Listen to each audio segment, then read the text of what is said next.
Hey, Gearheads. This is Chris at Gear-Report.com.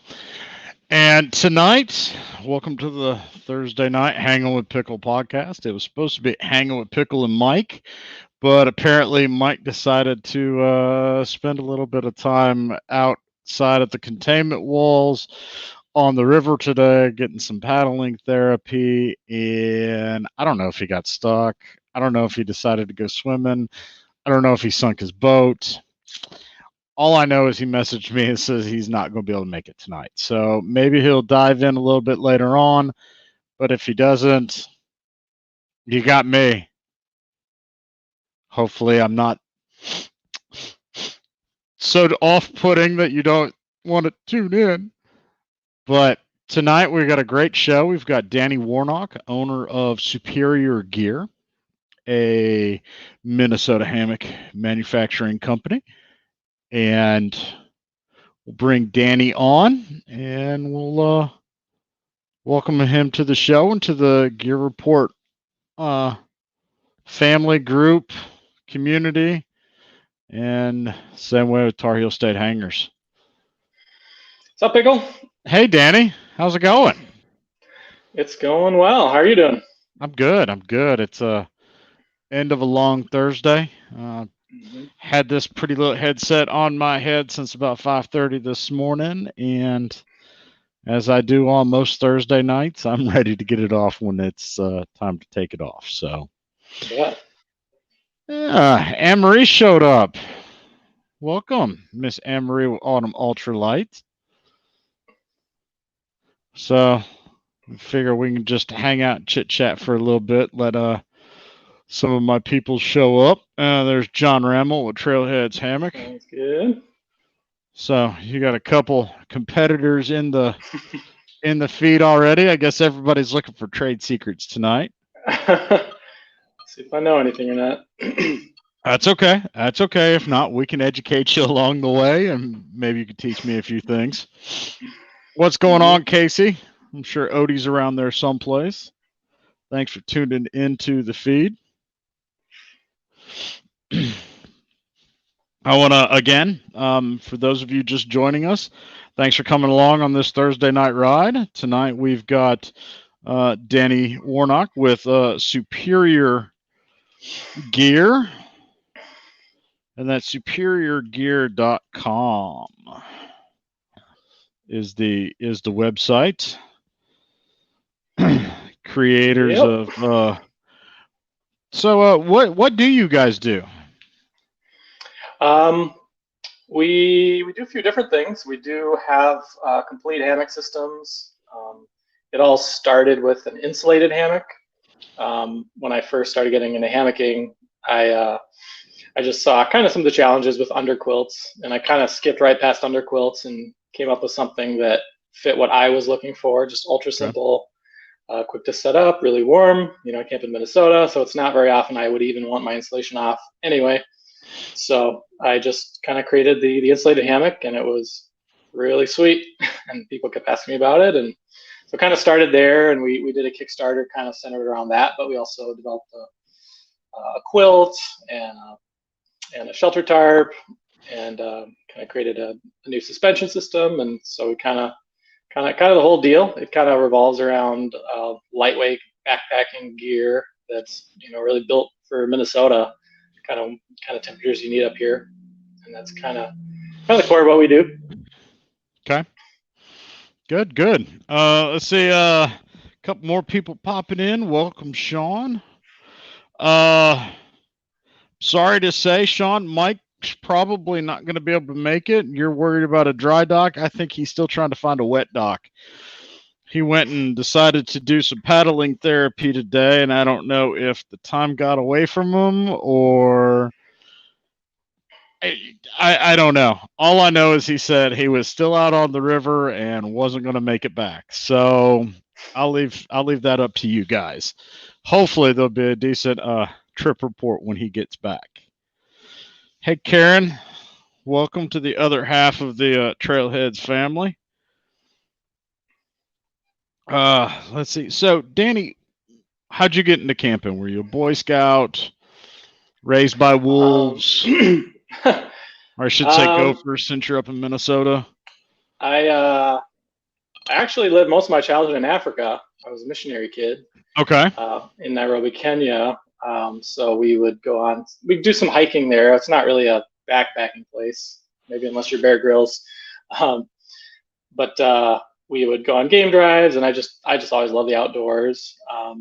And my dad took me backpacking in the Sierra Nevadas. We lived my third grade year. We lived in California, so my dad took me backpacking in the mountains in California, and that was really incredible. And I think ever since then, I just always want to be outside and be in nature and be in the mountains and be in the lakes. And and then we moved back to the States when in seventh grade, and we did a few backpacks in high school, and I always enjoyed that. And then I had moved up to Minnesota my junior year of high school, and in college, I went to college up here in Minnesota, and a roommate of mine, we did some music stuff together. He was really into the Boundary Waters. I don't know if people are familiar with the Boundary Waters. But tell us.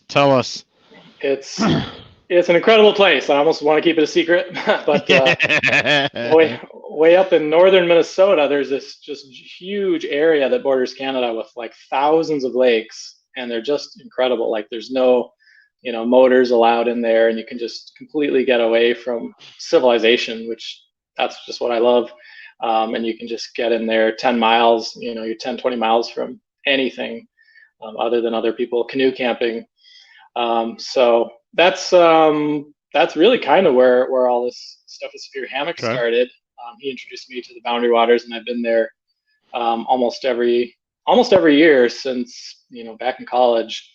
And I love going up there. And one thing I'd always wanted to do was do a solo camping trip and just kind of experience that kind of solitude and self-reliance. And as I was planning the solo trip, I was just looking at how heavy my pack was getting, and it was just too heavy. And I was like, man, I didn't really want to cut too much of my fishing gear, and I really liked my camp chair. And I was like, man, what can I cut? And this is the tent, 6-pound tent, and and it's like that goes out real quick. And I was already going to bring a hammock anyway, just like just like my chilling hammock. I was like, well, I'm already bringing that anyway. I was like, wonder if I could sleep in it. And I had never really heard of hammock camping, but I just Googled it and found that sure enough, that's the thing people do. And I had already got into making my own gear. I'd been making tarps a few years before that. Just bought some sil nylon from like the hot air balloon company. And made my own tarps. And so I realized all I needed was to make a bug net. So I found useful stuff online to make my own bug net. And so that solo trip, I tried hammock camping in my Eno homemade bug net, homemade tarp, and then on a sleeping pad, an inflatable one. And so that dropped my weight from the tent, and it was more comfortable than the tent. Yeah, you were at least 2-3 pounds lighter there. Yeah, for sure. So that was great, but it's not the easiest thing getting in a sleeping bag, in a bug net, staying on the sleeping pad. Sure, but we've all been there. And, I think we've all been there at least once. You just trying to decide if you're going to get up and go to the bathroom. It's like, man, it's going to take me 5 minutes to get settled again. I'll just hold it. Yep. So, so yeah, I was just thinking about, and also that doesn't deal with the shoulders at all. I mean, there are some pads out there that address that. What I had. So, I was like, man, it's better than a tent. I always hated tents. That was by far the worst part of camping. You're always like trying to find that perfect flat ground, and that's just hard to find sometimes. And so then after that trip, I was like, all right, I'm going to make a better hammock, actually, I hadn't necessarily decided to make a hammock. I was like, all right, I'm going to figure out what's better, and see what are people doing. And I started Googling around, and I saw lots about underquilts, and, I thought, that looks pretty good, but like that still seems a little complex. Like it still seems like things that can go wrong. From what I was hearing from people. It can be very intimidating. Yeah, so I just skipped right past that and decided I wanted insulation built into the hammock, like just the ultimate sleeping hammock. And So I started working up some designs, figured out where to source some materials. I ended up buying materials through Ripstop by the roll. Seemed like they were just starting to come out with some really quality stuff. And I was, and I came up with a design that I thought would work, like a kind of a quilt baffle design. And I meant to say like a pleated baffle design. Mm-hmm. And so I had the first hammock, and I got it was mostly there. Like it mostly did a good job. There was a little bit of stretching issue in the middle, and I hadn't fully accounted for that. I had mostly accounted for the stretching, but not completely. But still, that hammock was really sweet. And, Okay. And I realized, just kind of thought I was onto something. So I kind of kept pursuing that. Well, I should say, I wanted to make a winter version. So I made that first one, and I wanted to make a winter one, and then I thought that'd be the end of it, I'm only going to have 2 hammocks, honey. Yeah. And then, but people kept, like, they were really interested in what I had, and they're like, "Where can I buy that?" I was like, "Well, you can't buy anything like this." I was told about underquilts, but I think they're like, "Well, this seems more simple." And so people just seemed intrigued, and I eventually ended up talking to an entrepreneur friend. Before this, like, I'd never imagined having a business. That's never entered my mind at all. But I was like, well, it seems like I have a product that you literally can't go buy. And so I started working on that, and eventually kind of just gradually turned into Spear Gear. We did a Kickstarter a couple years ago. Yeah, I saw it was wildly successful. Yeah, pretty good. And I would say the people that have tried the insulated hammock are overwhelmingly really positive about it. They're always warm and just simple to set up. There's just really not much that can go wrong. I've tried to put in all of that upfront design work to make it really easy for anybody, even a brand new hammock person, to just have a great experience. So is it a symmetrical underquilt, or is it an asymmetrical underquilt? It's symmetrical, so you can lay straight or either diagonal, and it's got a pretty good natural diagonal lay. Okay. I've never had an issue with that. I'm 6 feet tall, so I'm not like short. I find it very comfortable. Okay. What's up, we Trey? have it in a 10-foot and 11-foot available too. Yeah. You and I spoke, last 2018, 2019, and there were some conversations back and forth, and I said, let me know when you get an 11-foot, because I really don't want to go back to a 10-foot. Everything I've been sleeping in for the last 2 years has been 11-foot. I don't want to have this beautiful hammock that I really wish it was an 11-foot as opposed to a 10-foot. So yeah, we've got definitely a lot of interest in that. Now I've tried a 10 and 11, and for me, I don't find any difference in comfort. So for me, I just prefer saving the weight. But definitely there's demand for it, so we offer it.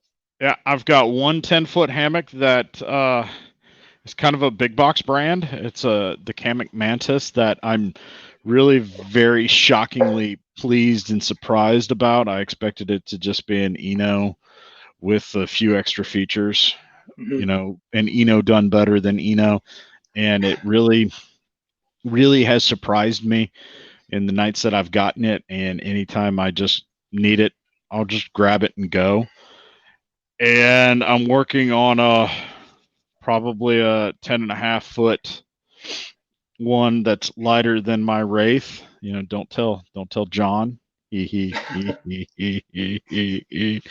So I am working on a potentially a 10.5-foot lighter hammock just for giggles. Yep. And other than that, let's see who else we get show up. 2 Live Moo. What's going on? I dig the YouTube name. Thanks for joining the feed. We are talking with Danny Warnock, owner of Superior Gear, which was formerly known as Superior Hammocks. We'll show a picture of the rigs that he's talking about. Danny's famous for taking the hammock and the underquilt, which are usually 2 separate pieces of equipment, and combining them into one glorious, fluffy, downy goodness of happiness and warmth. Yeah, good description. That's what I do at Gear Report. We research gear and then we report on it, and then we spend a lot of time on the names and our words and such. And yeah, So how was the Kickstarter? Pretty good. We did. We had 100. Oh, oh, oh, we just lost him. Oh, oh. Let me shoot him a quick message.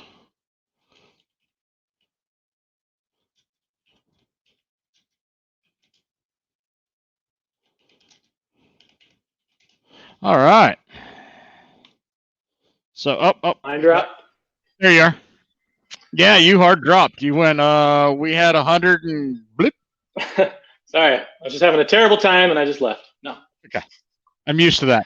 No, sorry, I don't know what happened with my phone. Yeah, so the Kickstarter, we did pretty well. We had 111 backers and we did $43,000. We offered everything from just the insulated hammock to a hammock with a top quilt and then a complete, you could get a hammock with a tarp, or you could get like a complete ultimate system. Okay. And so it took a little while getting all that made, but we're just literally on the last couple tarps getting sent out right now, and so we're kind of gearing up for what's next. Okay. We made it all here in Minnesota. Good. And, I really, that was always a question. Like, do we make it here? Do we make it overseas? And I just never wanted to lose control of the quality. Make it here. Designs. Yep. And it took, probably took more time because of that. But I think we got things right, and I really wanted to be hands-on with the whole process and the designs and all that stuff. So now, are you sourcing out of Ripstop exclusively, or for the most part? No, not exclusively. Okay. We have multiple sources for things, depending on what makes sense. Okay. Let's see. Sean says, "Love the color of that tarp." I'm assuming he's referencing the baby blue, or is that the robin's egg blue? It's robin egg blue. We call it sky blue. Sky blue. I love the idea of having like a blue sky over you, no matter what the weather. Yep. So, but yeah, it's the robin egg blue. Yeah, it's sweet. It's a popular color. Up. Here comes the drama. There's my buddy Chris Rexwinkle.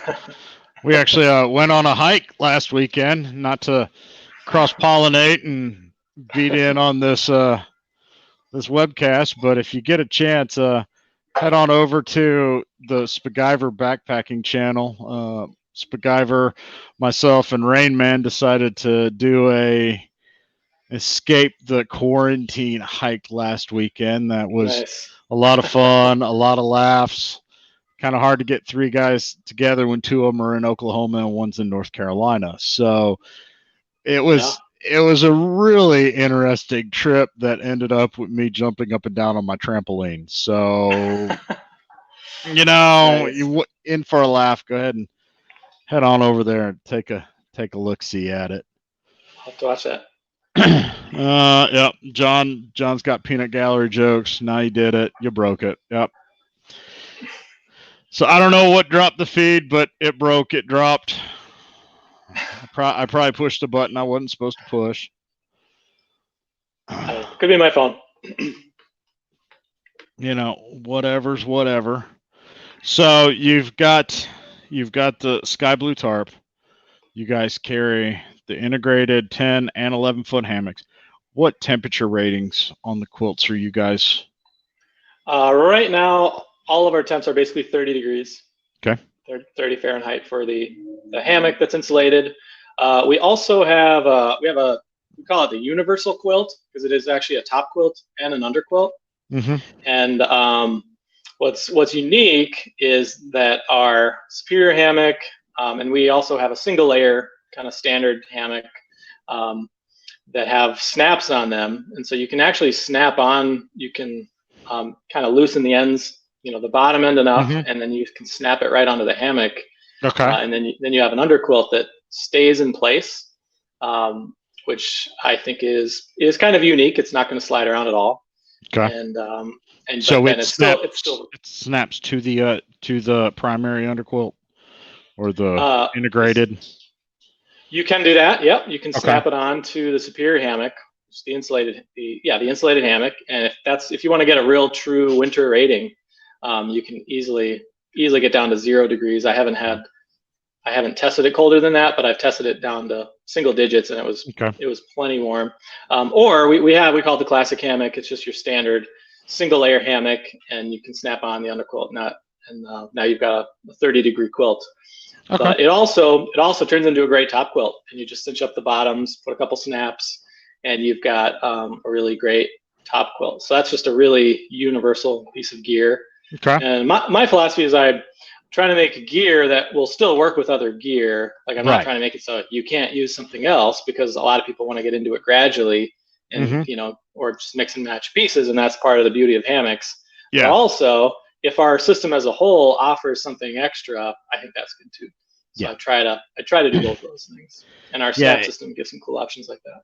Sweet. Yeah, I've seen a couple companies. There are a couple vendors out there that are trying to reinvent the wheel for their hammocks, their quilts, their suspensions. It's not going to work with anybody else's, or it's not going to work well.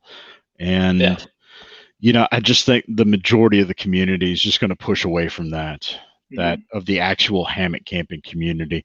You may get some of the fringe people that are like, oh, it's new to me, I want to try it out, and you're going to get their first bucks, but I don't think you're going to get them coming back. Yeah. So I like the fact that, you're not trying to reinvent the wheel or create just a market and keep it all to yourself, that you're actually integrating with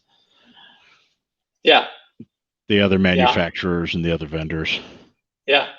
And I'm more interested in just growing the whole community, not necessarily trying to compete with the other vendors.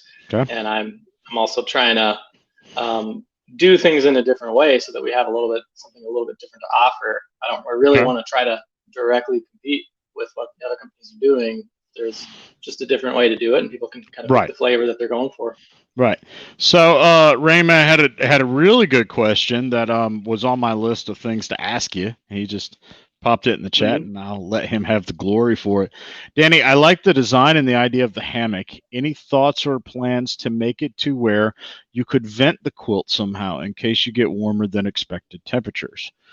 And that's really good down here in the Carolinas, because it was 75 degrees today. No, I'm sorry. Yesterday it was 75 degrees. And where I like to go camp up in Linville Gorge, they got a half-inch of snow. And that's an hour and a half from my house. And it's only up about 3,000 feet, maybe 4,000 feet. So there's some elevation change, but not a lot. And the temperature changes like that. Yeah. Yeah. So I haven't necessarily thought of trying to change the Superior hammock to add that feature. It's not out of the question to explore that. I'm always careful about the performance side of it, because almost always if you're adding a feature, you're adding weight, you're adding complexity, and I'm very aware of those trade-offs. So that could definitely be something to explore. What I would say is if you're interested in our gear, our classic hammock with the universal quilt that can snap on gives you all those options. Okay. And it sort of naturally you could just unsnap part of it and get some venting if you want. Okay. And you could remove it if it's just too warm for that. So I would say, if hot weather sleeping is a concern, that's probably the way to go as far as our gear goes. For me in Minnesota, I mean, there's never going to be a night where it's warmer than 70 degrees. Like it doesn't happen in the upper Midwest. And so, like when I created these products originally, I was, doing it for where I live. Doing it for me, man. And so I think for a lot of parts of the country, you really are just better off having a hammock that's always insulated, and then you can always have another little hammock handy. We actually sell a super light little, called the Daylight. It's like a 4.5 ounce hammock. I think it's actually the lightest hammock on the market. And so I just bring that along when I'm backpacking. So I need Hear that, John Rammel? He's got the lightest hammock on the market at 4.5 ounces. I've got So a hammock chair lighter than that. Sure. But yeah, I guess you could get into the definition of what is a hammock. I actually applied for the Guinness Book of Records for world's lightest hammock. Did you? Because I had beat Hummingbird. Actually, the older version was literally 4 ounces. It's gone a tad up then, just to be slightly more just have a little more security. Not more comfortable. It's just more safe. I mean, it's only 8 feet long. It's very short. You can lay in it, but I would never want to sleep in it all night. So what is included in that 4 ounces? So it's 4.5 ounces, and is that just hammock and suspension, or hammock and continuous loop? It's a hammock and a continuous loop. I actually got one here. Okay. All right. Real small. You can see the size of a pop can. So it's 8 feet long, 3.5 feet wide. Okay. Just has a continuous loops at the end. Nothing special. Oh wait, I grabbed the wrong rum. This is our whoopee style suspension that we do have. This is the daylight. Sorry, grabbed the wrong thing. But yeah, you can see really small. So it's really smaller light. than the suspension. Okay, and that's just strictly just non-netted. That's just really simple. It's really not part of a sleeping system. I put daylight is the name of it because it's not for sleeping. So I hope that people understand that when they buy it. Okay. But I went backpacking in the Rockies a year and a half ago, and I was really trying to keep my weight light. I think I got down to like 25 or 30 pounds. I need a better pack. And but even with my insulated hammock, I still brought that for just daytime hikes and snap a few photos of it. And it's like 4 ounces is, I mean, I'm not too worried about 4 ounces personally. Some people are. I get that. But. Yeah, there's a couple guys in here that are that tweak their ears up to 4 ounce hammock. Ramels, who's currently, in my opinion, has the lightest hammock, legitimate camping hammock on the market. Sure. With his Wraith UL, which is a 10.5 foot, full width, full netted monolight hammock that comes in. He just sent one out today at 9.9. So he's sub 10 ounces with his. Mine's an 11 foot, and mine came in at right at 12 ounces. It weighs the same as my Dutch 12 foot DCF tarp. So there are some lightweight guys in here that are counting every bit of those 4 ounces. So I think my skinning of that cat for just a day backpacking, lightweight, throw it in the pack and go hammock is my Trailheads undersling, and that's coming in right at 2.5 ounces. But it is by no means a 8 foot hammock. You're still sitting, I think, 5 foot gear sling hammock chair size. So I just ordered some monolight and try playing around with it a little bit. Yeah, it's probably my favorite material out right now. I'd be a little bit happier. Yeah, I'd be a little bit happier if that weight limit, was about 250 as opposed to 200. Because my belly's got me right at 200. So we're putting a strain on it. What do you guys solution for bug nets? We use a bottom entry. Okay. Bug net. So that classic, was it the Franke style or bottom entry? Okay. Yep. I haven't messed around with the integrated zipper. I'm personally, I just kind of don't like zippers, and until now we don't have any in our system. In any of our products. But I've definitely thought about it, and we could end up exploring that route down the road. So we'll see. It's a concern down here in the South and the Carolinas, where mosquito season is roughly March to October. So all the bugs are bad here too. Black flies and that craziness. But we got them bad. You need a bug net from May till late September usually. Mm-hmm. And I think, and for me personally, the summertime is the best time for a hammock. Now, don't get me wrong, I love camping in the winter in a hammock. I love being able to not be on the ground and to be elevated and not have to get on the ground as during the setup and whatnot. But just being able to, on that 80, 90 degree day where humidity is every bit at 80, 90%, to climb in that hammock and just go, and just feel the moisture just wick away from me. It's a very liberating feeling in the summertime. Yep. But I've never not camped without an underquilt of some way, shape, form, variety, and temperature. So, yep, gotta have it. Let's see. How's COVID-19 affecting you? We're doing pretty good. I basically brought all of our most essential shop equipment into my house. Luckily, we had enough space between the garage and the basement, and we kind of set up shop here. And I'm kind of keeping going with orders. And my wife is awesome. She's been helping out with some of the sewing, and so we're keeping up pretty well. I've been working with there's a local friend I have here. He's kind of a bit of an entrepreneur guy, working with his dad on some face shields. So we're going to be kind of helping get those out and trying to sell and donate those. But yeah, my family, we're just kind of hunkered down here. Fortunately, my wife and I are both just able to do our work from home. Adding homeschooling to kids is a challenge. Yes, sir. I'm well versed in that, with my wife being a teacher and my 8-year-old being homeschooled now by a teacher who's not her teacher, and yeah, it's made for some interesting conversations. So yeah, but no. By the way, if you hear anybody screaming in the background, they're still doing homework tonight. How are you guys doing and all that?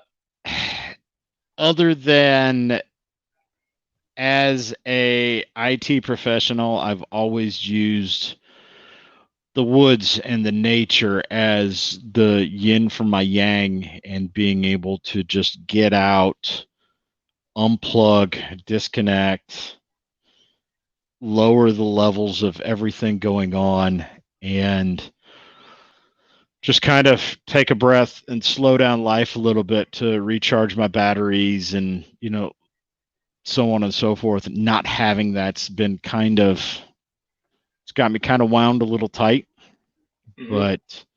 And I'm sure my wife, having our daughter around all the time and having me around all the time and our large dogs around all the time, I'm sure it's driving her absolutely out of her mind and bonkers. And my daughter's going through everything that an 8-year-old goes through with mom and dad right there. So yeah, we could all use about a week of vacation away from each other. So, but I mean, other than that, I'm thankful that my job and my wife's job allows us both to work from home, so that we can self-isolate, we can self-quarantine, and not worry about where the mortgage is coming from, or all those situations. And so I've got my problems, but when I look at my life from outside of my life, we're doing pretty good. So that's good. Let's see. Go ahead. I was gonna say, we kind of similar for us. We just feel really, really fortunate, and just hope everybody can make it through these crazy stuff. Mm-hmm. So, what's next on the project list? What do you got anything coming up? Yes, for sure. Okay. I am working on a couple things, kind of performance related. Okay. I would say, so our 30-degree hammock, it weighs either 34 or 36 ounces, so just a tad over 2 pounds. 30-degree rating, and I would say I would consider that relatively high performance. Obviously, there's things that are way lighter, But again, we're talking the 30-degree rating is a pretty good rating. So I am working on a higher performance rating. I mean, I've prototyped it out. I'm just deciding when to do it, but we can get that down to 24 ounces. So we can cut 30% off the weight. A little bit lighter materials, going from, instead of a 6.5 length of insulation, it'd be just 6. Sorry, did I say inches? 6.5 feet length of insulation, down to 6 feet, and then going from 800 fill to 900 fill. And a little bit lighter fabrics, slightly lower weight rating. The original Superior Hammock has a 400-pound weight rating. Oh, good Lord. All right. And the reason it's able to be that strong is the hammock has a 3-layer design. And so the top layer is, holding you up, and then the middle layer is a combination of holding in the down, but also it's another structural layer. Okay. So instead of, I don't know if you know ounces, but like the top layer is a 1.6 ounce fabric, and then you add another 1 ounce fabric. So now you've really got 2.6 ounces of actual supporting fabric. Was that Hyper D? Yeah. Yep. Okay. So you get a really strong hammock that way. And one thing I didn't expect was I was purely thinking of strength and making sure the down stays in and all that stuff. But it actually kind of flattens the lay a little bit. Like it feels more open than just a regular hammock of the exact same dimensions. It just feels good in it. And I don't even fully understand why. I didn't expect that, but it seemed to be kind of a side benefit of the built-in insulation. Okay. So because of that, that's why it's so strong, a 400-pound rating. So this new version would be probably drop it to 300 pounds. Still very strong, but using super light materials, you still get that double layer supporting effect. And we can get the weight down to 24 ounces, which is that's about as light as you're going to get. Respectable. Yeah, that's completely respectable. I know hammocks themselves that are more than 24 ounces, just the hammock. So, yeah, that's still 30-degree rating. Okay. So, Yep, that's truly respectable. And then on the other end, so I'll start continuing. No, go ahead. On the other end, I do want more affordable options. I've had a lot of people ask, like, they're not backpacking in the Rockies or something. They just want it in their backyard, and they just can't afford a $300 hammock. And so I would like to do a synthetic built-in hammock, and I still think a lot of people would be really interested in that if we can hit just a lot more reasonable price point. And it's just difficult to make quality gear, and it's just expensive. Cheap, light, and easy too. Yeah. So I feel like I'd like to reach just different kind of audiences. I think some people maybe thought the Sphere was cool, but maybe it was just a little bit on the heavy side for what they're looking for. Okay. And other people, is just the price is just a little too much. So that's one of the things we're working on.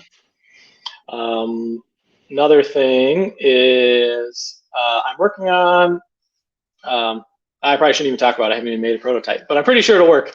Kind of like a combination. I know a lot of people are doing this, like a combination shelter and freestanding tent. I think there's some demand for that as well. And I have an idea that I think would be really light and give a really good hammock shelter experience and a pretty serviceable tent experience. So it's still kind of hammock first, but a really good backup way to use it as a regular tent. So I don't want to say too much more about that, but I am working on. Nope. I'm not trying to get trade secrets here. But if you need help testing and evaluating, or you need a gear monkey, maybe down here in the Carolinas, we are available. Yeah. Let's see. Welcome, Jeff. Anybody else decided to pop in that I haven't seen? There's Trey. If I hadn't said hi, looks like I've gotten everybody that's decided to comment. There's still a few people that are lurking, but not chit-chatting. But again, now's a good time. We're at the bottom half of the first hour. If you guys like the feed, if you like the show, please go ahead, give me a thumbs up, give us a subscribe button, ring the bell for reminders of the next show. We do this show on Thursdays at 7 Eastern Standard Time. It does help us with our advertising and the views and all that other 2020 social media fun stuff that, I just want to have everybody have a good time. I want you to get to know some of the vendors, such as Danny, that you may not have heard of or may have heard of in passing, or who knows, you may even have his gear and are a big fan. Let me know. If you've got questions, if you've looked at his stuff, if you've bought his stuff, if you've used his stuff.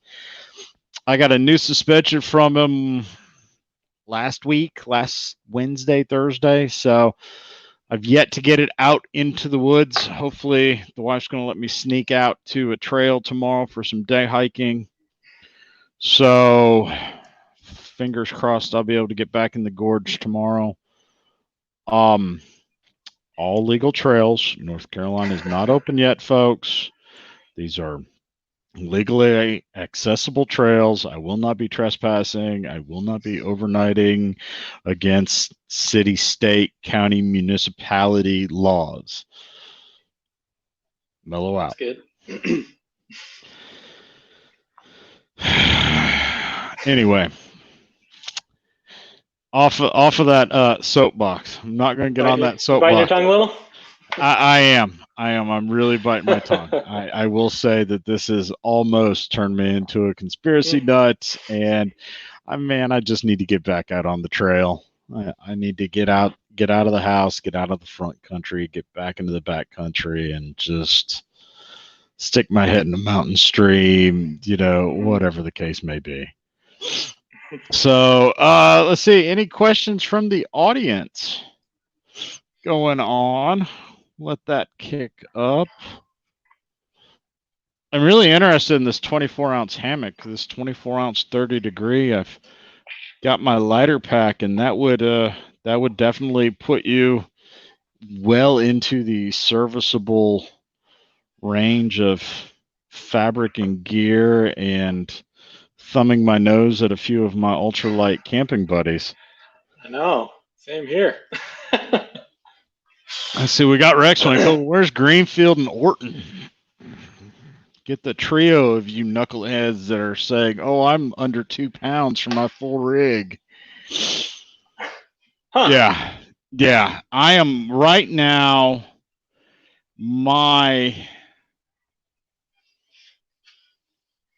Let's see. You know what? Let's just throw it up on the screen.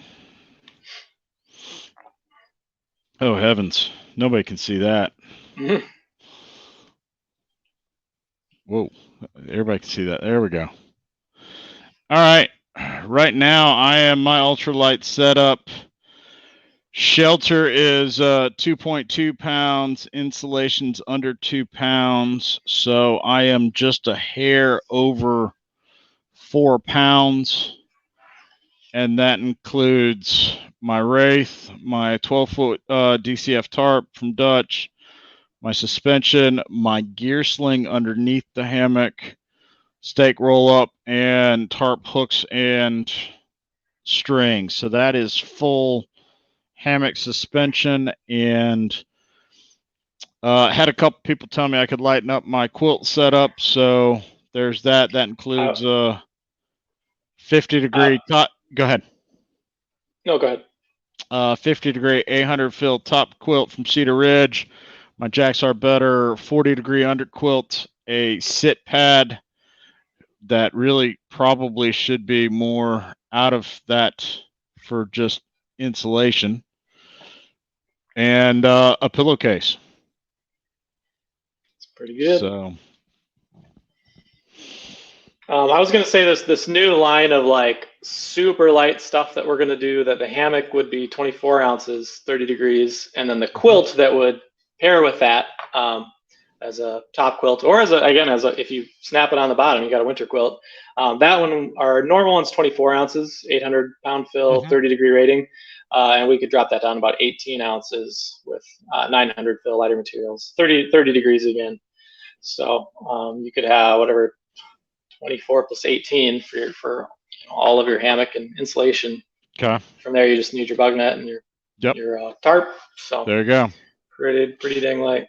So I'm not holistically there. There we go. Yeah, I knew somebody was gonna take that bait. Somebody was definitely going to take that bait. There's Mr. Rex Winkle. He's under 2 pounds, down to 40 degrees, with quilts, hammock, tarp, and suspension. Impressive. Yep. Like I said, you want an in to the ultralight hammock campers. I can get you with the ultralight hammock campers. There's tent campers that want to be able to say I'm under 2 pounds for everything, my tents and my insulation. Crazy. So, I saw somebody asking about the tarp. They asked about the panels, and yes, those are actually removable. That's our current design. They're like removable doors, and we have full and like half doors. okay. Or you could think of it as like a winter door and a 3-season door. Yeah, so that's how we do our doors. If you want to see the full door, if you go to our website and click on is it the winter hammock? The winter hammock might show the full door. I'm trying to think where that is. But anyway, the full door goes all the way to the bottom. Okay, so I'm guessing that's the half door? Yeah, it's half door.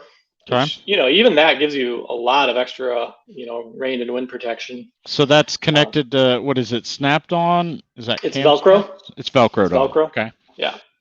Nice strong Velcro. And yeah, so that's Let's see. I've actually gotten 2 hammocks under that tarp when I've camped with my wife or my son. It's a good sized tarp. Yeah, try clicking on there. I forget what photos we have there, but that might show a full door. So we have, no, sorry, that one doesn't. But yeah, we have our winter hammocks rated. You can get 15 degrees, 0 degrees, -15, and -30. Okay. Which is, I know, way beyond what most people would ever do. But I've personally gone down to -38. Okay. That's a little too cold for me. I'm not gonna lie. It was crazy. I'll draw my lines.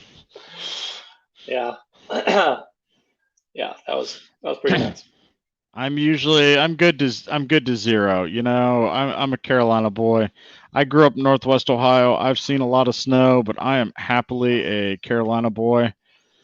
So that being said, I'll take 0s in the wintertime. But when it comes down to it, you start getting below 0, my nose starts running. Yeah, it just gets ugly. I just want to stay home. Yeah, anything below -10 is pretty cold. Yep. Yeah. John Rammel throwing out props. That's a unique design. I think it's kind of cool myself too. Thanks.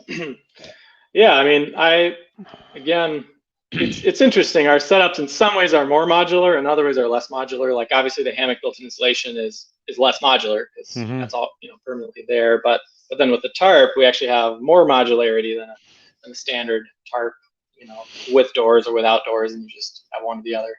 So yeah, it's different. I really try to not sell anything if there wasn't something different about it.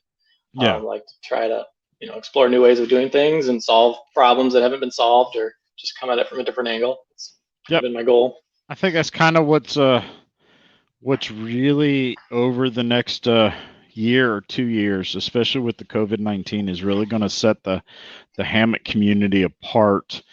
Is, for one, the businesses, who can bounce back from the 1 month, 2 month, almost 3 month in some cases of downtime in the peak of our community's selling and buying season.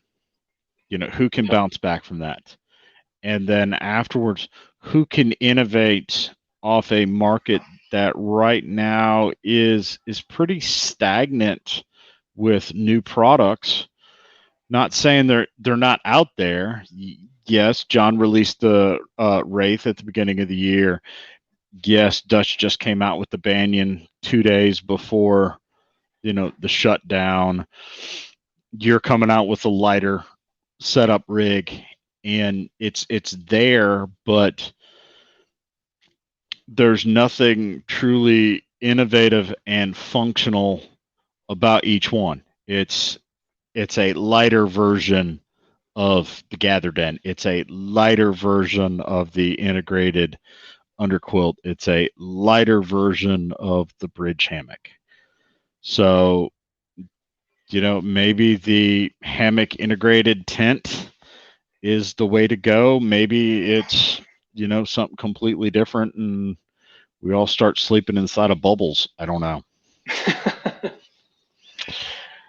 How about the inflatable couch thing? Maybe that'll be the next big thing. There's the inflatable couch thing. Yeah, if we can keep it light enough, I could.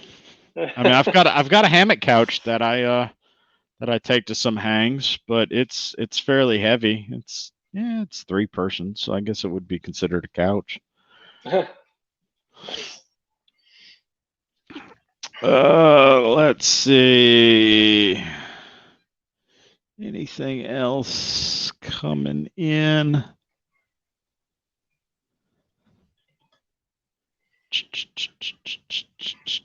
Where are you seeing yourself in the next couple of years? Well, hoping to keep growing and kind of getting the word about, what we have that's unique. Hoping to be able to hire some more people and just grow the brand and get more gear out there. I think we get a lot of word of mouth sales because we, excuse me, we really hadn't done any kind of advertising or marketing for a couple of years while we were working on the Kickstarter. We're just kind of mostly staying focused on getting that gear made, but we would just keep having sales come in, and so that was always encouraging and usually great feedback from people using it. Okay. But always pay attention to like what things could be better, what things we work on, or maybe just future products that would solve certain problems. But that was always encouraging, just having those sales coming in without like actively going after sales. So basically just hoping to grow and hoping to launch some new products and launch new kind of versions of the products. Like I said, the ultralight line or super ultralight line and a more affordable line. So yeah, that's kind of what I'm looking to be. Well, if you need help on the advertising front, I know a couple guys that know a thing or two about the hammocks and the hammock community and the advertising portion of the hammock community. So yeah, let's see. When did you get into hammocking? I am 3 years into it, which has completely shocked Dutch. It shocked Orton. It shocked Shug. Everybody that I've talked to. I got into my first hammock Father's Day weekend of 2016. Wow. So I guess now I'm 4 years into it this Father's Day. So the wife asked me what I wanted for Father's Day, and I couldn't think of anything. I just started camping again. I was like, you know what? Just get me a cheap hammock. I don't even know if I'm going to like this thing. So like most everybody, it was a $20 Amazon Eno knockoff, and I'll be honest with you, Danny, I wasn't in it 10 minutes, and I'm over on my phone just Googling hammock camping, and Lord, here we go down the rabbit hole of hammock forums, and it was gone. I was gone from there. So wow, yeah, I would have thought you'd been doing a lot longer too. Crazy. It falls right into my analytical mind. It falls right into my OCD of having to have everything tweaked just right. My happy ADD. I get out into the woods and trying to slow down and mellow out and whatnot, and the mind's still going, 200 megabytes a second. And all right, well, the tarp looks a little off. I can walk over and I can just spend the next 45 minutes tweaking the tarp. So yeah, it's a hobby that really dove in, and I really dove in hard, and cool. It makes me happy, and I can make other people happy And it leads me to my next question. What's your favorite part of hammock camping?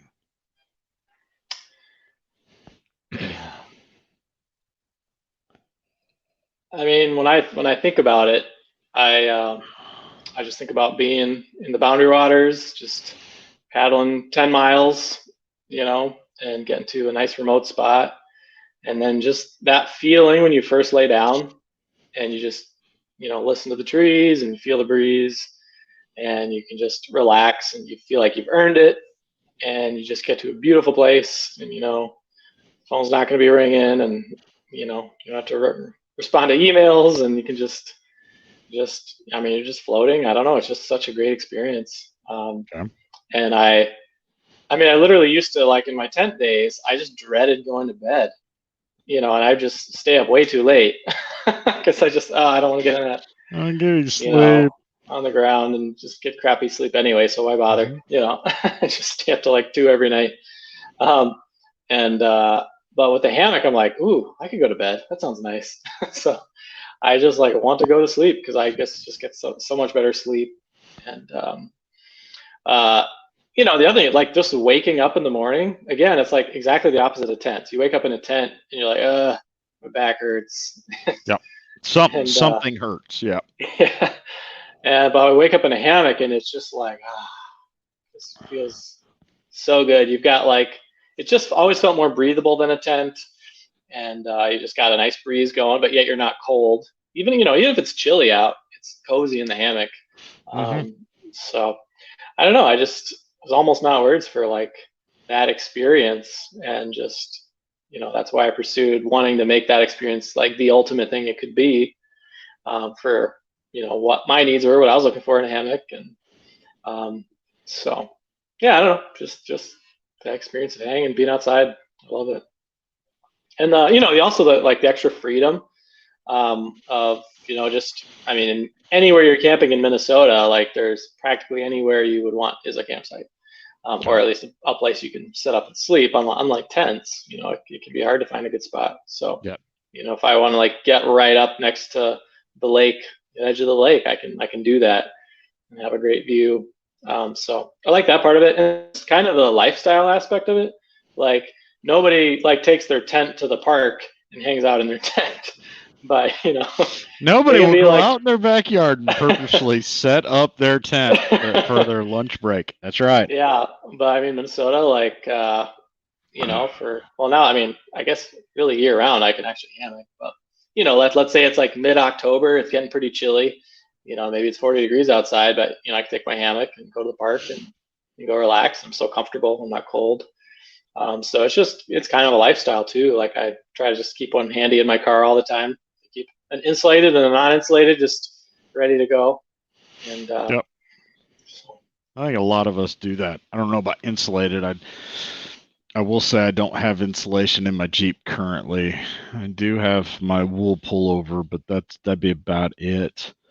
For me, it's because I spend being one of the Tar Heel State Hangers admins. Every group hang that we have, and we have one 4 times a year, I spend a vast amount of my time catering to the newer members or some of the more rookie members that aren't as completely versed in hammocks as yourself or myself and need help setting up. My favorite time is that next morning, standing around the campfire, drinking a cup of coffee, watching everybody just kind of come over. How'd you sleep? Oh, I slept great. I slept amazing. How'd you sleep? Oh, I got a draft. I got cold about 4 o'clock in the morning, and then you look at that person who's never spent the night in a hammock and they come over, how'd you sleep? And they just give you this wide-eyed, oh my gosh, it was. Yeah. And I think that's probably my singular favorite part, that and the versatility of being able to set up just about anywhere. I can be on the side of a mountain. I can be over a creek if I have to. I can be just all but out in the meadow without my stand, and just not worrying about where the site's going to be. Is it going to be dry? Is it going to be muddy? Is it going to flood if Yeah. it rains? Yeah. Let's Yeah. see. We got a question from Gear Report. I believe that's Jeff, our publisher. How do you get in a hammock in Minnesota? Don't your skates cut into the fabric? Now, I will say Jeff is a hockey player down here in the Carolinas. Oh, nice. Yeah, that's funny. I haven't ice skated in a while. I should do that again. But from what I understand, Jeff skates with a toe pick.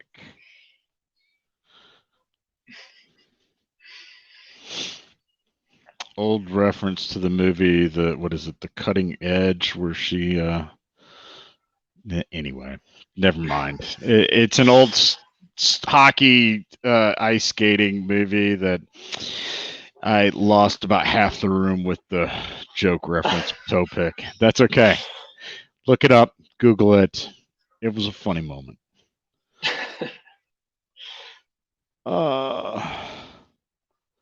Let's see. And look, I derailed the train myself. I have a question for anybody listening. Okay. I would like to know, what are people looking for from vendors? Like what kind of things are not happening that they wish were happening, or yeah, I don't know. I mean, what do people want? All right. Question to the Peanut Gallery audience: what are you looking for from the vendors? New Cheaper, things, old lighter, things, cheaper, more lighter, durable. easier, more durable.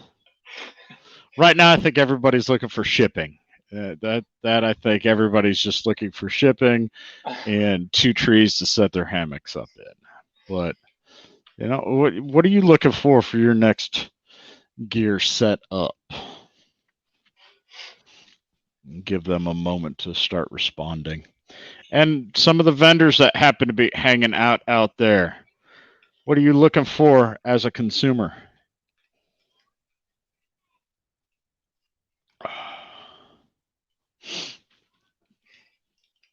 Let's see, what am I looking for? Yeah, what are you looking for? Obviously, I don't have, the only of your products I have are the straps. So we'll just leave that big gaping question mark in the room up. For me personally, with the hammock community, the thing that I've enjoyed the most is, oh, okay, there goes the derail. Wow, didn't expect a cutting edge reference. What's next? A Buckaroo Banzai reference? Don't grab, don't you test me, sir. Don't you test me. What am I looking for? I'm looking for, for me personally, I like the relationships the best. You and I have spoken briefly over the last year, here and there, kind of hit and miss. And then once this started, you and I have spoken every day this week. And while I'm not trying to monopolize your time, I can honestly say I've spoken with John Rammel from Trailheads this week. I've spoken with Gravit with Jack's Are Better this week. I've not spoken with John's wife, Karen, this week, but I have spoken with John this week. I've spoken with Anne-Marie with Autumn Ultralight this week. Dutch has sent me a few things this week of more poking in my ribs of hee ha ha. But I personally enjoy the communications and the relationships and the friendships that I've been able to develop outside of the hammock community. like, maybe it's just a little bit of my vanity because in case you haven't noticed, I'm very pretty. I'm a very vain individual. If somebody in Tar Heel State Hangers is asking about a,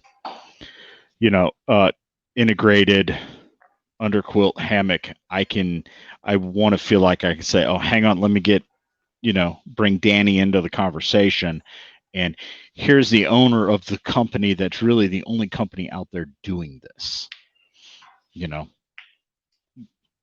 I may not have the answer for your question, but here's the guy that I promise you will have that answer. So let's see, let's go to some of the questions. And I just want to what you just said, like there's the people in this community are really cool. I mean, the other vendors, the other suppliers, even other competitors have been just really, really kind and friendly. And I almost don't feel like we're competitors. I feel like we're just kind of, almost in the same boat, just trying to make good gear and please customers. And so it's a really cool community. And I've been to a couple group hangs, the Minnesota Frozen Butt Hang and the Wisconsin Frozen Butt Hang, and like you just couldn't ask for better people. It's just a really cool group. Let's see. Jeff says 3/4 of the room. I'm assuming that's a reference to me losing 3/4 of the room on the conversation. Oh, I thought he was asking for a 3/4 length hammock, maybe. He's 6'4", so 3/4 length would probably be about 10 foot. Let's see. John Rammel states that Rex Winkle wants helium balloons integrated into his rig to lighten it. To lighten it. As a lighter temp rating. Yep. That's an idea. Let's see. Jeff wants a quicker turnaround. What is your turnaround, just out of curiosity? If we have it in current lead time. Yeah, if we have it in stock, we'll ship it in a day or two. Okay. If we have to go make it, it's usually about a week, 2 weeks at the longest to make it. So pretty good turnaround right now. I do actually want to get better about that. I want to have a few extra of all of our items so that we can turn everything around right away. So that's another one of our goals that I'm working toward right now. I think we'll be there soon, actually. Let's see. Ilara, which is Karen Rammel with Trailheads, she says her big thing as a consumer is customer service. It's a big driver of their company's philosophy as well. And I will say their customer service is spot on point. Yeah, I agree with that. Let's see, Jeff, fair question at, what is it, 6'3", 6'4", Jeff? The ability to get products made for tall people. So I realize you just came into the 11-foot market. We've actually had it a little while. Maybe I didn't reach out to you right away, but yeah, we've had that option for probably a year or so. Okay. So yeah, I mean, with our 11-foot insulated hammock, you've got the insulated area is 6.5 feet long, and if you're at the diagonal, it's really longer than that. Right. So it's quite accommodating. 11 feet. So I don't think that's too short for anybody. Okay. Shaquille O'Neal, I don't know. Let's see. Amarillo Autumn Ultralight, for me, it is being able to work directly with the vendor and getting the gear that you want and having a wonderful customer service experience. So we're right back to the customer service part. Mm-hmm. And G just decided to show up. Thanks for coming in, brother. Yeah, let's start over. My name's Danny. Start over. Hey, this is Danny, and I'm Pickl, and you're hanging with Pickl. Danny owns a company called Superior Gear, which let me. You're really doing it, huh? Bring it up again. Yeah, we can bring it up again. Catch up some people that may have been slacking off or behind. People coming in from work or whatnot. So Danny owns a company called Superior Gear. the primary draw for Superior Gear, other than this spectacular sky blue tarp, is their hammocks have integrated sewn in underquilts, so that you don't have to worry about cold butt syndrome. You don't have to worry about drafts with draft collars. You don't have to worry about dialing in your hammock. You don't have to worry about your hammock kicking out from under you in the middle of the night. What am I missing? I think those are the big drawbacks to an underquilt. Right. Yeah. Oh, and we do have. Well, go ahead. You kind of I was just going to mention we do have an underquilt too. And they have an underquilt, and they have a netless hammock, and some of their tarps are modularly able to snap to the hammock and the underquilts to sort of stack them. Yep. And you also get the firmness of a double layered hammock with the, for the most part, weight of a single layer hammock. Yep. That with the way the construction is. Very I optimized. learned that tonight. That's new information. Yep. So there you go, G. You caught up, man. Other than that, we've just been blathering and palathering. Oh, and Mike couldn't make it. He is stuck out on a river someplace trying to find a takeout. I don't know. I think it's the river version of Jeff going out with a sailboat and getting stuck in the middle of the lake without any wind. And we got Generac Outdoors. Thanks for stopping by. Good to see you. Thanks for coming on in tonight. So we were just discussing about Jeff had another good comment. I expect cottage vendors to be more innovative and creative. You know, I enjoy seeing somebody come up with something new. I enjoy seeing the boundaries pushed, and it doesn't have to be a completely new product that nobody's ever seen. You know, as you found out, the hammocks are still hammocks, but putting a slight twist of integrating the underquilt and saving weight on suspension and double layers and everything that your Superior rig makes superior to normal hammocks really is something new and is something innovative. Do you have any competition? There's a couple other folks out there doing integrated underquilts. I feel like none of us have really broken through yet. I feel like, because I mean, like you were saying, you haven't heard of them, so they're out there.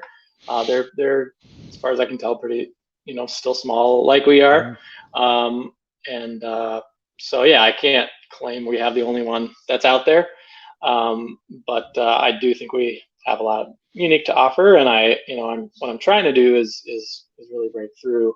Another part of my mission, like I'm trying to create product that is like legitimate for hardcore hammockers, like things that hammockers are going to expect, like a diagonal lay, or using whoopee sling, where it makes sense, things like that.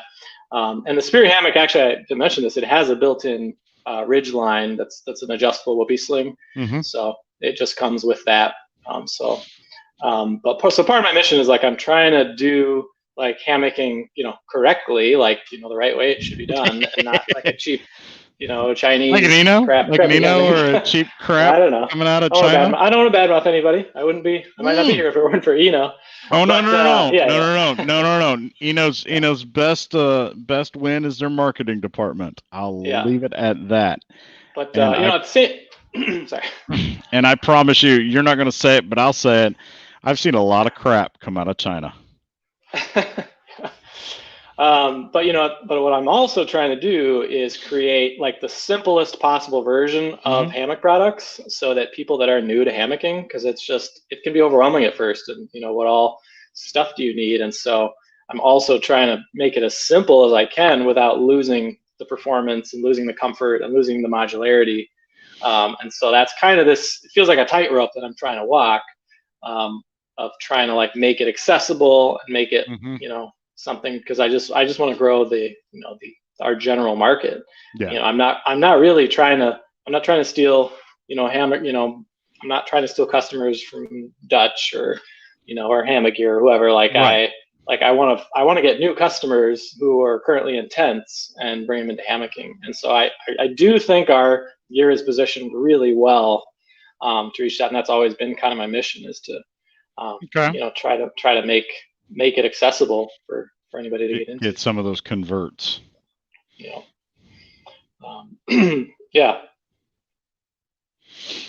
I saw somebody. Did you already ask about this? But someone was saying 350-pound rating. Our Spirit hammock is rated for 400 pounds, so yep, no problem there. Yeah, I didn't see.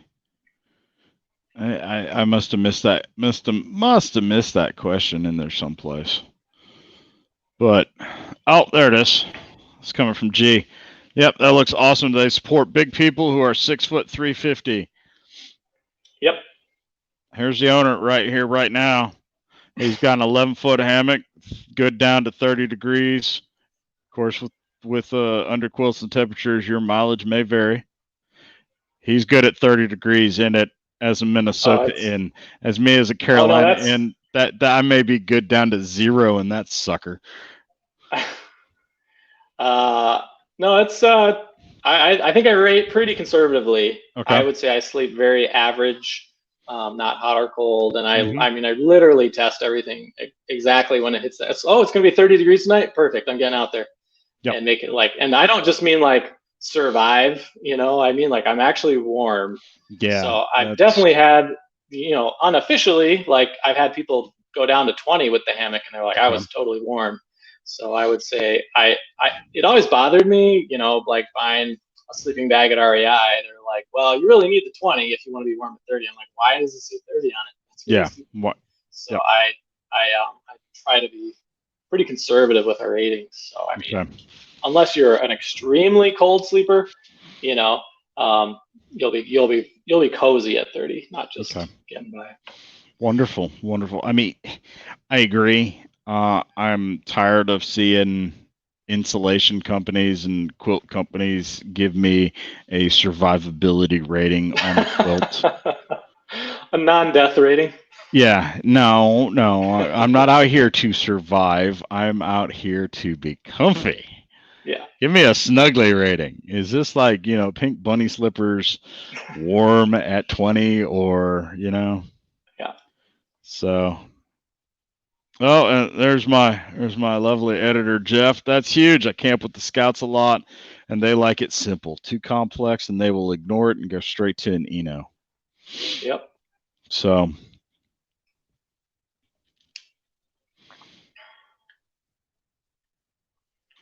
G-Web's put out the 6th thumb. G-Webs, thanks for coming on by, sir. I appreciate the attendance. Also, as quick, I need to meet with you after.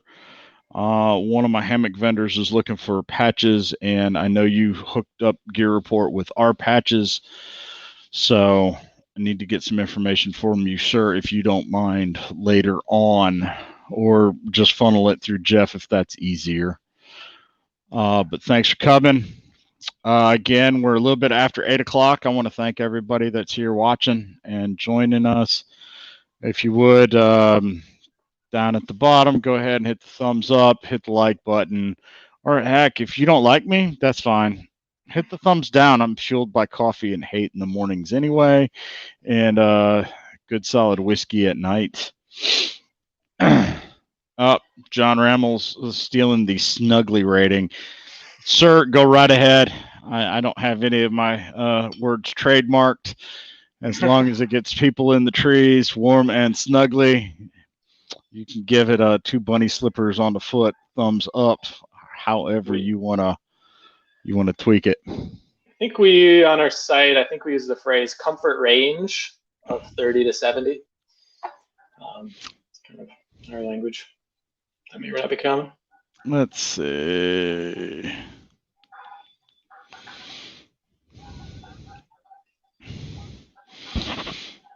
Universal comforter.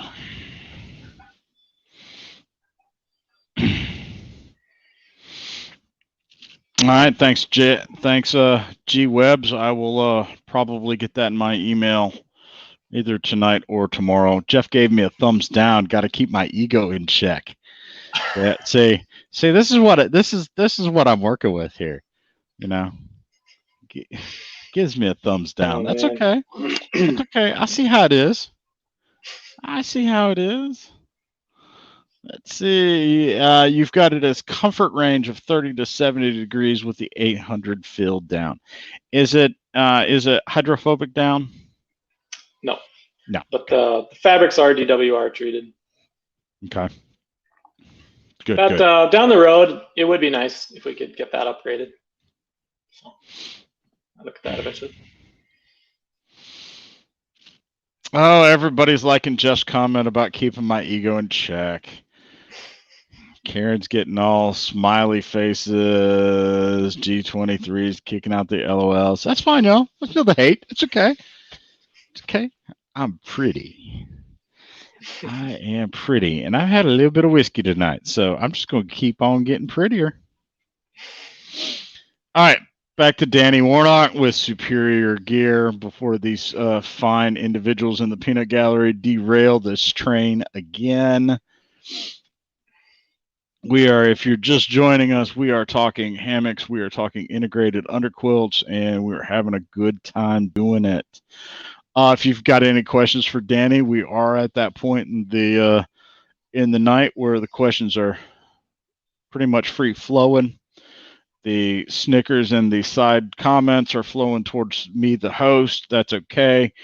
Yeah, you're right. I recently named as the last episode a co-host in my little tactical squirrel, Mike, and he decided to spend the day on the river and not be able to get off the river and get back to civilization and internet in time to join us tonight. Thanks, Jeff, for logging in on it to another account to give Danny a thumbs up. Thank you. It ain't about me. Give Danny the thumbs up. We're trying to get him some business and some traffic and a little bit of extra publicity and breakout. So appreciate the thumbs up. Is there a link to his website? Yes, sir, there is. SuperiorGear.com. Let me just pop that back down here. Boom, we'll throw it into the chat, and then we'll pop it up. There you go, G. John Rammel says you can't claim getting prettier while drinking whiskey. That's just beer goggles looking in a mirror. Sir, I am pretty. I'm pretty in the morning, in the afternoon, and in the evening. And Generac, yeah, so Mike is fired. Second week of big promoted. Yes, sir. We may just go back to hanging with Pickl and y'all just doing my pretty face all night. Let's see. Some of our crew here in Tucson set up hammocks for their girls in the backyard. Nice. Then they all watch movies on a projector in the backyard in the evenings during the flu. Yes. I actually did that for my daughter last year for her birthday. She wanted to do a glamping party for her and her cousins in the backyard. So we ended up setting up a queen size bed sheet and a projector. I brought out the base camp tent, and my base camp tent will fit 3 queen size mattresses inside of it.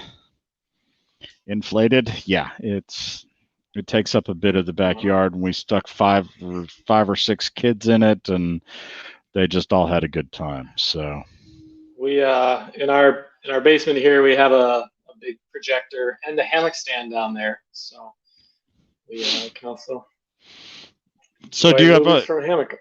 do you have a preferred hammock stand? Are you a DIY Tensa Turtle Dog? I built my own, just a wooden one. Okay. That's the job. It's kind of like building stuff, like trying to make stuff out of wood.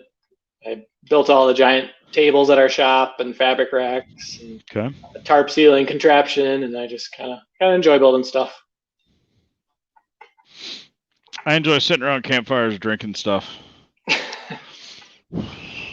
It's something else I'm good at.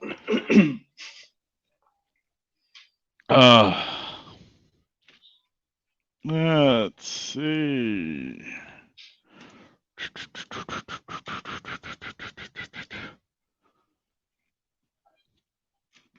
You know, I've spent quite a bit of time on your website this week, so I apologize if I skewed any of your metrics in coming from the Carolinas or whatnot. No, you're good. All right, just making sure, because I'm really digging the idea of a 11-foot, 30-degree integrated underquilt. That's just one less thing I have to worry about setting up or tweaking. And I'm not gonna lie, it's really sweet. I mean, just the ultra simplicity of it. You know, one thing I've looked at, kind of trying to come at it from a business perspective, and like I said, I don't have a background in business, but I'm trying to learn. You know, how do you make a good product, and how do you market it, and how do you please your customers? So I've been kind of studying and learning business as I go. And if you look at the history of a lot of different products, like it's a lot of times the best product doesn't necessarily win and become like the standard. Like VCR and Betamax, if I understand it right, Betamax was actually technically a better technology, but VCR was easier to use. Yep. And so that's the one that took over. Now, I'm not saying we have a crappy product, but I'm just saying simplicity is really important. And you know, I kind of think of our system as a little bit like Macintosh, and then other hammock systems are a little bit more like PC. And so maybe it's more, you know, like you can putz with it more and stuff, but like I would rather just create something just out of the box, just kind of works. And it's like they've done more of the thinking for you ahead of time. So that's a little bit of my philosophy. But yeah, and again, like I was saying, I'm trying to balance it by still catering to true hammockers, right? Not losing the modularity. So in that way, we're not like Macintosh, but you know, simplicity has always been like, you know, one of the very most important things you know, when we're creating a product and testing it and all that stuff. So yeah, it's hard to beat simple. Okay. Let's see.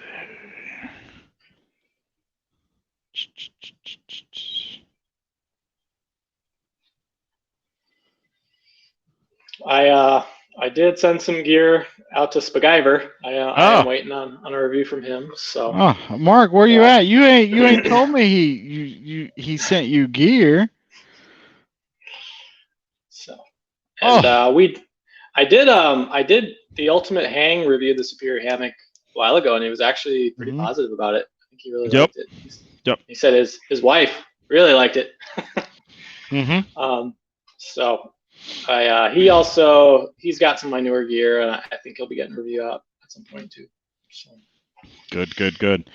It's always good to get, you know, the hammock community staples to take a look at it.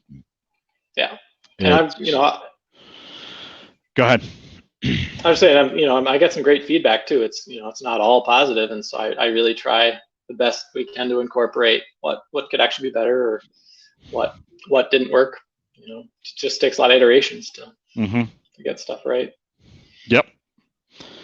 Backpacking with a Hammock. I don't know if you know them. They're in Minnesota too. He's done some reviews of the gear too. But yeah. But I'm always looking for other great influencers too. So let's see. Generac came in. I came in a bit late. What's the weight of the integrated hammock system said? So it'll support up to 400 pounds. So it includes the big boys. if you want to consider yourself a big boy or not. Um, what are we currently weighing in at? 36 ounces. 36 ounces, so just a couple ounces over 2 pounds. Yep. And that's the equivalent of you get your hammock and you have a 30-degree built-in quilt. Yeah. And I mentioned earlier too, we're going to be coming out with something even lighter that would go down to 24 ounces. That's right. Still 30-degree rating. Yep. So look for that. Yeah, we're getting some offers for some product testers. Have some novices try the products.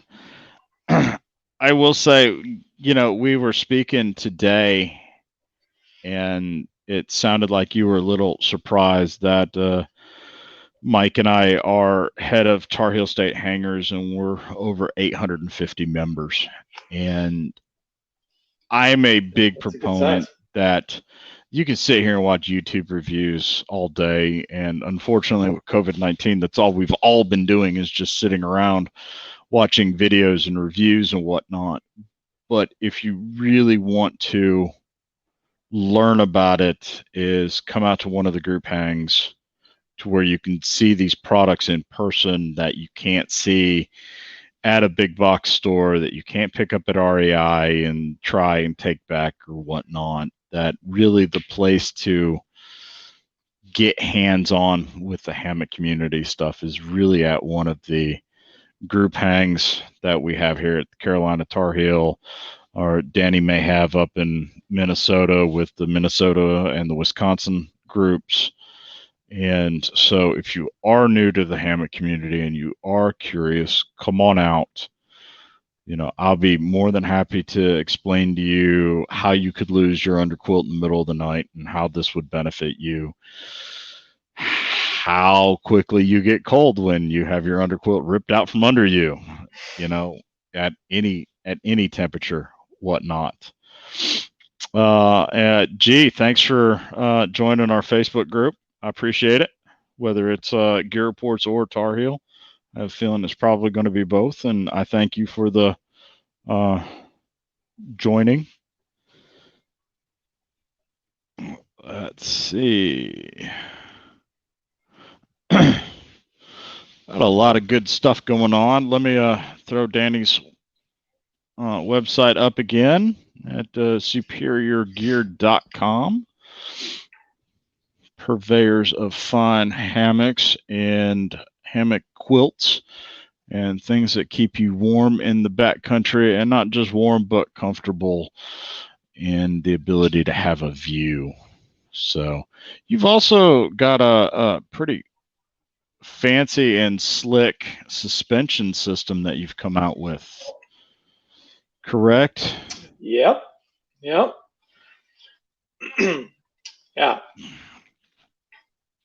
Since I have the technology to show it, we will show it.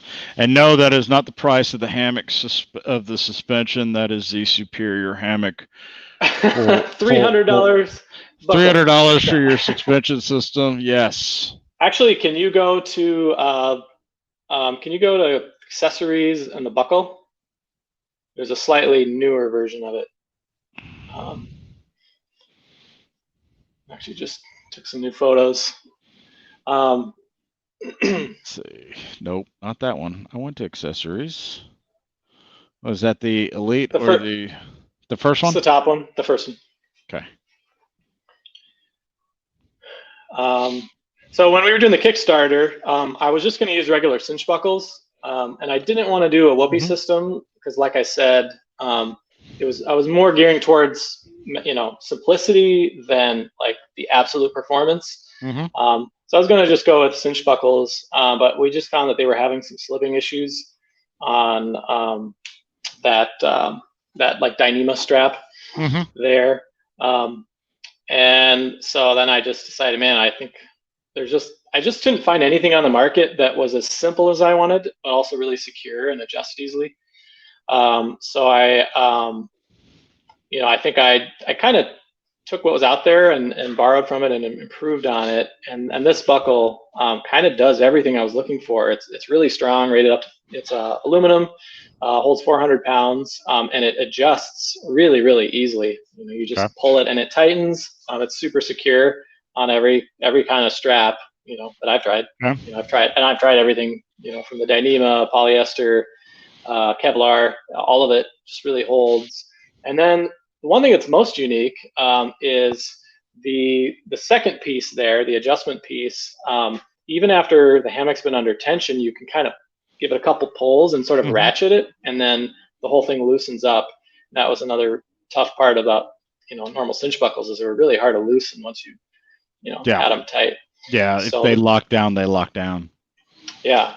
So so I've just felt like it created the best simple experience, and I really don't like the daisy chain. I think you want to be able to tighten up your hang, especially if you got your ridge line where it should be. It's real simple, just easily secure, and I'm pretty proud of that. Another thing too is you can use it with a carabiner. So actually for winter camping, you're wearing gloves. It's definitely nice to be able to do that and just clip into it. If you're wearing gloves, rather than trying to mess with the little rope. So, yeah, and we possibly might use it for some kind of a spreader bar in the future, but haven't messed around with that yet. Okay. Well, but yeah, we sell a lot of those, and people like that. I plan on getting some use out of it, hopefully this weekend. If not, we'll get it out in the woods as soon as I can. I've got a super secret, top secret squirrel trip planned for the end of May that it's going to be on a Thursday night. So this podcast may or may not be from a campfire at an undisclosed location. Nice. Not going to make any promises. I will try. So another good comment from D. Grav. Good way to get a different view of your products is to do a backpacking trip with a customer. Yeah, it's a good idea.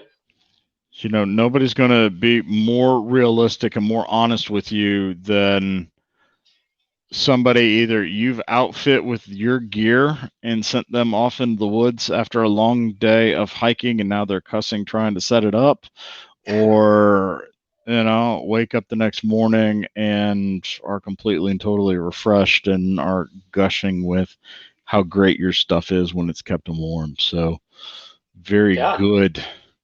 Thanks, Don. Very good information stuff there, buddy. I definitely have tested it on a lot of my friends and outfitted them in Bobby Waters trips and just let people borrow it for backpacking. And so we hadn't recorded or anything, but definitely got some good feedback. So I have had some feedback from just total non-hammockers to experienced hammockers, and I'd say overall I think the feedback is quite good. Okay. It's never perfect, but well, it's very good. Since it's never perfect, and here at Gear Report, we also like to discuss the drawbacks. That there's no such thing as a perfect product out there, because if there's a perfect product, where are you going to improve to? What would you consider some of the drawbacks to your systems? The superior hammock, I'm going to say the biggest drawback is the fact that the insulation is not removable. So if you're in a hot climate, that just might not be the hammock for you. Okay. And you might, just want to choose a different brand, or you might want to choose our classic hammock, non-insulated, and then our universal quilt, and you can snap it on in the bottom, or use it as a top quilt. I know we talked about that earlier, but that's a super versatile piece of gear. So that, I would go that route if you're somewhere where you're sleeping above 70 degrees or so, often. So, that's the biggest drawback, I would say. I think like any other quality cottage gear, it's not the cheapest thing you can buy. Like, you can definitely buy a cheaper hammock, you can buy a cheaper quilt. Yep. But, you also get what you pay for in terms of performance and, the customer service and, maybe the comfort, the quality of materials. So, it's not, we don't sell cheap gear, but, so again, it's not everyone necessarily can afford a $300 hammock, but I think some people obviously see the value in that and do that. I'm trying to think what other trade-offs, or not trade-offs, downsides. I mean, like I said, we're not the most absolutely ultra performance that you can get, and so that's why I do want to, work on products that target that as well. But yeah, I don't know. Okay. I appreciate you being honest and forthright with that. I mean, it's not that, every piece of gear is going to have a drawback. That's just how it is. Yeah. This mic and headphones that I've got on my head, Sennheiser, great company, absolutely amazing for voice audio and mic clarity and the whole 9 yards. But when it comes to listening to music, they're garbage because there's no depth of sound. It's very flat. So, not Right. every product is going to work for every environment, customer, and whatnot. That's one of the reasons Yeah. why our community is so versatile and amazing. Yeah. I often find that performance and simplicity are kind of in direct conflict. And the more you go toward performance, a whoopee sling, well, you lose a little bit of the simplicity, and now it just takes more user knowledge to be able to use it. I think I mentioned we do have a whoopee sling based suspension system, so I think we do have products that kind of meet that market. But our more popular items are kind of geared towards simplicity with as much performance as possible. But as soon as the simplicity starts to slip, then I just decide that's where we're going to go on performance. But, all right. Here comes a question that's going to derail the train completely. From G-Webs, my main concern with hammocking would be, let's say you are out on a hike and then decide to take a nap. You get in a hammock, then fall asleep. It's happened to us all the time. What's to stop a family of cannibals from just starting a fire under you and having lunch? Oh man! Well, that's why we have a specific warning label about cannibals. Oh, well, see, there you go. So, he's already got the disclaimer for cannibals. We're legally off the hook.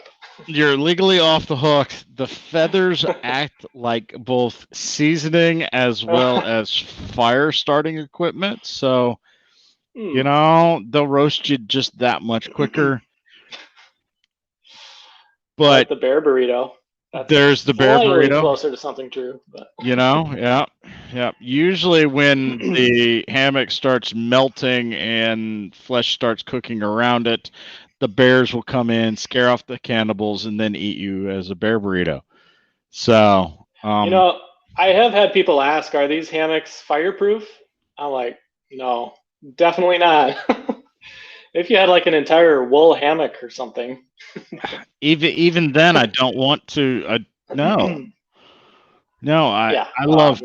Nope. Anything about over 350 degrees, it's melting. Yeah, I love, going into a campsite with a tent camper, and they look for the flattest piece of ground and are done. My first question is, okay, where are we having a fire? If so, where are we putting the fire pit? And then I'm turning my back to the fire and walking. Yep.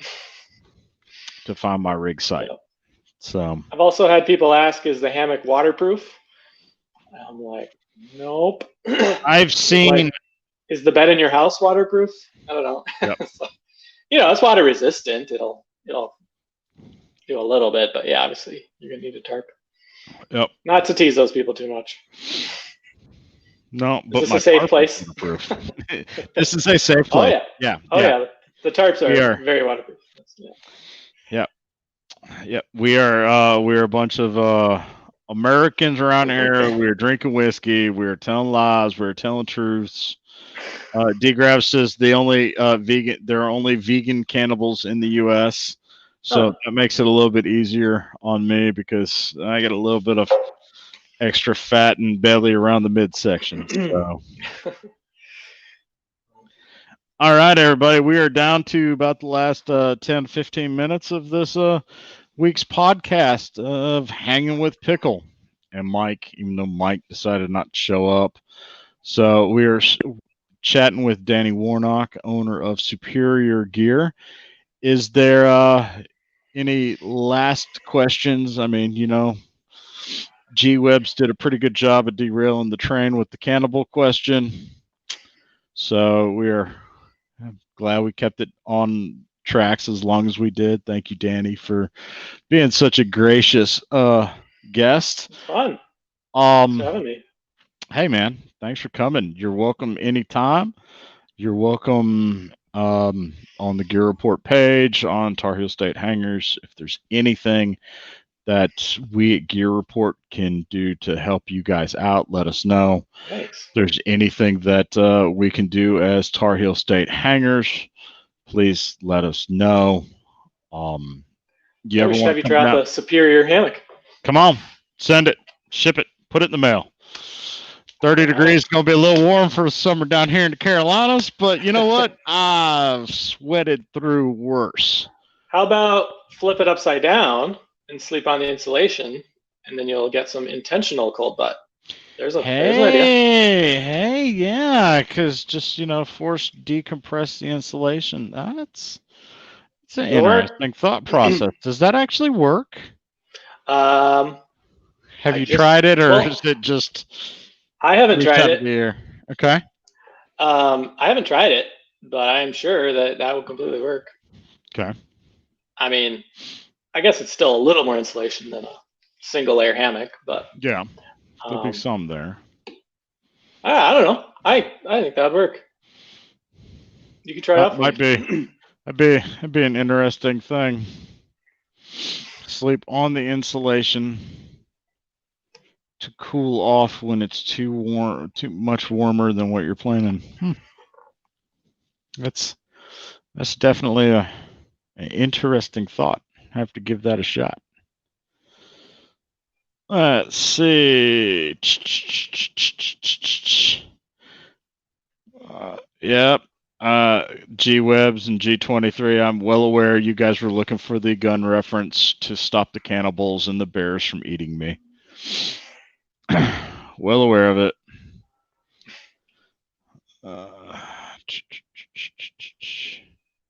So it looks like we're out of, we've exhausted the questions. We've got everything going. Folks, if you get a chance, please go on over and check out superiorgear.com for Danny. And I was going to do a coupon for your listeners. I can go ahead and post it out. We'll throw it up in the chat. The coupon? Mm-hmm. Let's do. I'll set it up right after we finish this call. We can do 15% off for just any of our stuff. Let's just do Pickl and Mike. Be the code and get 15% off anything. Just to thank people Pickl for and Mike taking a listen. Yep. Awesome. Throw that up. So there you go, guys. 15% off anything at superiorgear.com with the code of Pickl and Mike. And yeah, that's the first time we've had a coupon deal thrown up on the chat. There's Gun Loving Grandpa. Thanks for stopping in, guys. You're just in time for the 15% coupon. You didn't have to listen to 2 hours of my palathering and came in right at the discount code. That'll work. So what's your favorite hang you've ever had? My favorite hang? Ever had or been to, or what? Just your favorite hammocking experience. My favorite hammocking experience was I hiked into a site with my buddy Barry. It was a group campsite down here in the Carolinas. It was raining. It wasn't sprinkling. It was flat raining. And it was probably about 35, 40 degrees. So cold rain coming down. Immediately, we pulled out the tarps, set up the tarps, got under the tarps, kind of regrouped from there. And at that point, I then strung up my hammock, put on the quilts, and went to bed. And slept amazing. I bet I slept 10, 11 hours that night. It rained all night long, rain on the tarp. It was, excuse me, it was spectacular. Nice. Woke up the next morning, went to the group campsite, said hi to everybody because we didn't come in till like 10, 11 o'clock and it was raining. So the campsite, the fire pit was already vacated, the whole 9 yards. Went back a little bit later knowing I had to tweak something. Something had to change. And it turns out that it was my best hang ever. I didn't have to adjust a guy line, a pullout, a stake, a strap, a Beckett hitch, one of the stingers, the tarp was right. It was perfect for the entire weekend. Sweet. And I remember looking back at that going, that's perfect. I set up in the dark, in the rain, in the night. I'm under 2 perfectly live pine trees. There's no question of deadfall. It just came out perfect. So, nice. Question from G23. I am in North Carolina. I am in Statesville, North Carolina. It is right where I-40 and I-77 crisscross. So, one highway runs just about the entire East Coast. Well, at least from Columbia, South Carolina, north to Cleveland. And then I-40, which runs from Wilmington, North Carolina to LA.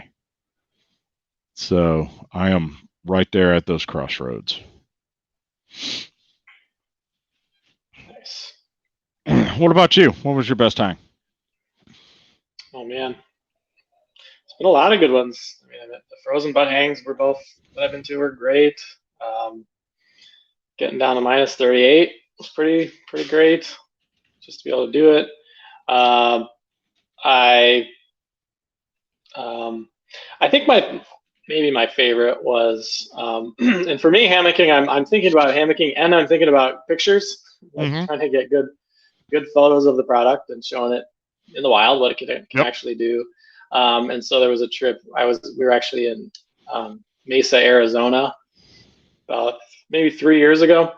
And I earlier that day, I took my boys up and we did a hike up to some place called Wind Cave Trail, maybe like a 2,000 foot, sort of a mini mountain. And we hiked up to the trail. It almost went to the top of the mountain, but it went to a cave at the top. And so I had hiked with my boys there and they did pretty good. I guess I carried the little one on my back the whole time. But that was a good hike. And I just decided, you know what, I really want to try to camp on top of that mountain tonight. So, and literally the next day we were flying back to Minnesota. And so after I took the kids into bed at 8:30, I went back out there and I hiked it again in the dark with a headlamp. And then the top, like 100 or 200 feet where the trail ended. So then I was just like completely off trail going to the top.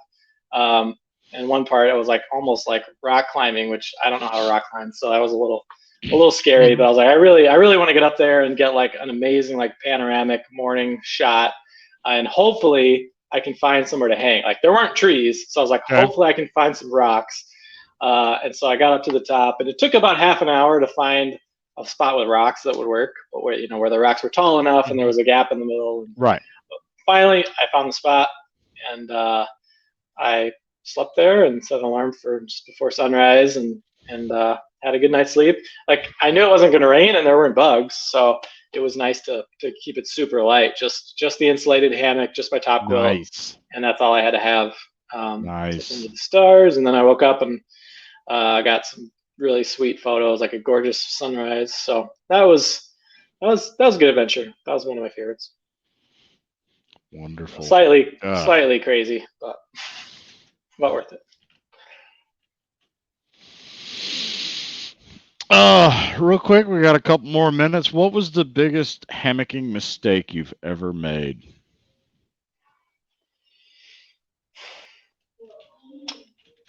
I mean,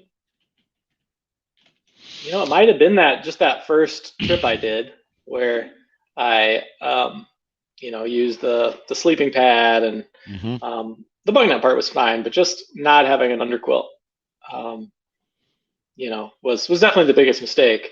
And after that, I can't really think of having too many problems really. Okay. I suppose. Oh, here was one. I had made a tarp one time, and just the way I designed the ridgeline of the tarp caused problems with the ceiling. So I was getting a little bit of leaking with that tarp, and so I obviously haven't done that again. Luckily, I had a spare tarp, so I just threw that over the top of that, and that was fine. I'm kind of about bringing spares just so you're not in a bad spot. Until trust is Yeah. gained. Yeah, like I've never had a hammock break that I've made, and I've never heard of any of our Okay. our hammocks we've sold break, but you just don't know 100%. So I'll always have like a spare hammock, even if it's just the daylight, the really tiny one. Mm-hmm. I just feel more peace of mind knowing I have something I can lay in if I needed to. And a lot of times I'll bring a spare windsock as well. Okay. Just because if it's just really cold or you have a tarp problem or a water problem, you can kind of do a lot with the windsocks. Okay. My biggest mistake was simply the last time I used whoopee slings on a trip, I hung on the knot or on the toggle, not the knot. And the moment I sat down and put weight in the hammock, it popped off, and I very quickly dry docked over the back, head on the ground, feet straight up in the air, stuck in a bug net, because at the time it wasn't integrated bug net. It was vertical zip, guardian nest type sort of thing. And I'm looking around going, how the hell did I get in this position, and how am I getting out? And oh God, I broke something, and I'm not going to be able to sleep in my hammock this weekend. So, oh man. Oh, I thought of another good one. Okay. I was testing out that second insulated hammock I made, the winter version, and I was seeing how skinny I could go on suspensions. And so I was trying a Dyneema that was 1 or 2 steps thinner than the 7/64ths, which is standard. That's what we use in our end loops. Yep. But it was like a size, it was maybe half as thick. I don't remember the exact, but I was just like, hey, this will work. And I think the low temperature had something to do with it. It may have worked in normal temperatures, but it was -10, and so I think it was extra brittle. And I was testing out this hammock, and I get all set up. I'm like, all right, sweet. And I get in and snap, I fall on the ground. And I'm like, I gotta get out. It's -10. I gotta set up another setup. Something. This was in my backyard. So okay.